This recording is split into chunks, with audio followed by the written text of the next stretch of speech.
Oi! Hoje a gente vai analisar alguns julgamentos do informativo 538 do STJ. O primeiro que a gente vai analisar, e é um recurso no regime de recurso repetitivo, é o recurso especial 1.372.243. Ele diz o seguinte: a constatação posterior ao ajuizamento da execução fiscal de que a pessoa jurídica executada tiver a sua falência decretada antes da propositura da ação executiva não implica a extinção do processo sem resolução de mérito. Nesse caso, o STJ entendeu o seguinte: a Fazenda Pública ajuizou uma execução fiscal contra uma empresa que já era falida. Qual seria a opção que a Fazenda Pública teria? Ao invés de entrar com a ação executiva, ela entraria com a sua habilitação na falência daquela empresa.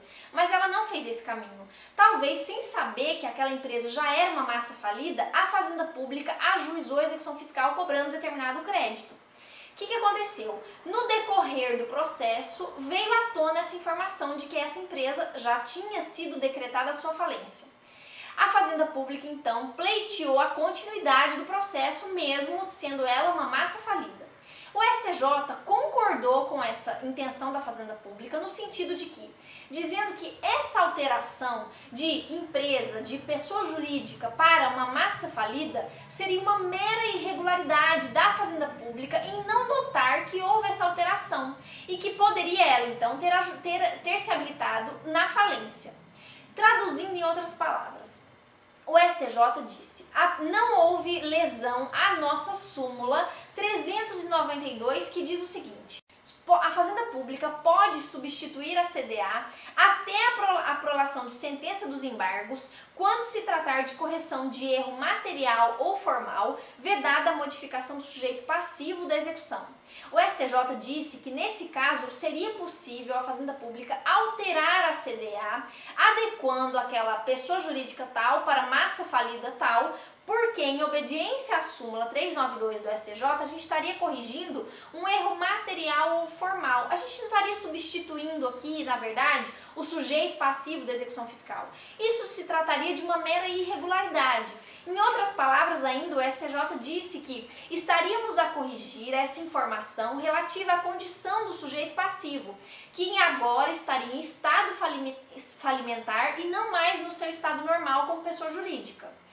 Só queria te lembrar, então foi isso que o STJ decidiu nesse caso, permitindo então a continuidade da execução fiscal, mesmo que antes da propositura da execução fiscal já havia a notícia de que aquela pessoa jurídica já era uma massa falida e não mais simplesmente uma pessoa jurídica ativa.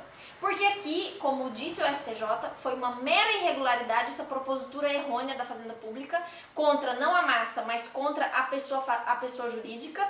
Isso caracterizou uma mera irregularidade e não violou a súmula 392, caracterizando então um erro formal ou material e não uma alteração do sujeito passivo na execução fiscal. Só queria te lembrar, fazendo uma relação, como a gente sempre tenta fazer nos julgados, com o informativo 536 do STJ. Ele disse o seguinte, eu não peguei o número, mas vocês podem consultar que vai dizer, o STJ decidiu o seguinte. O STJ disse o seguinte nesse informativo: a indicação errada do CPF do executado na execução fiscal é mero erro material, ou seja, dentro dessa súmula que a gente disse que pode, e na lei de execução fiscal também permite-se isso, no artigo 2º, parágrafo 8º, salvo engano, diz que até a decisão de primeiro grau pode substituir a CDA, tratando-se de erro formal ou material e não tratando-se de substituir o sujeito passivo.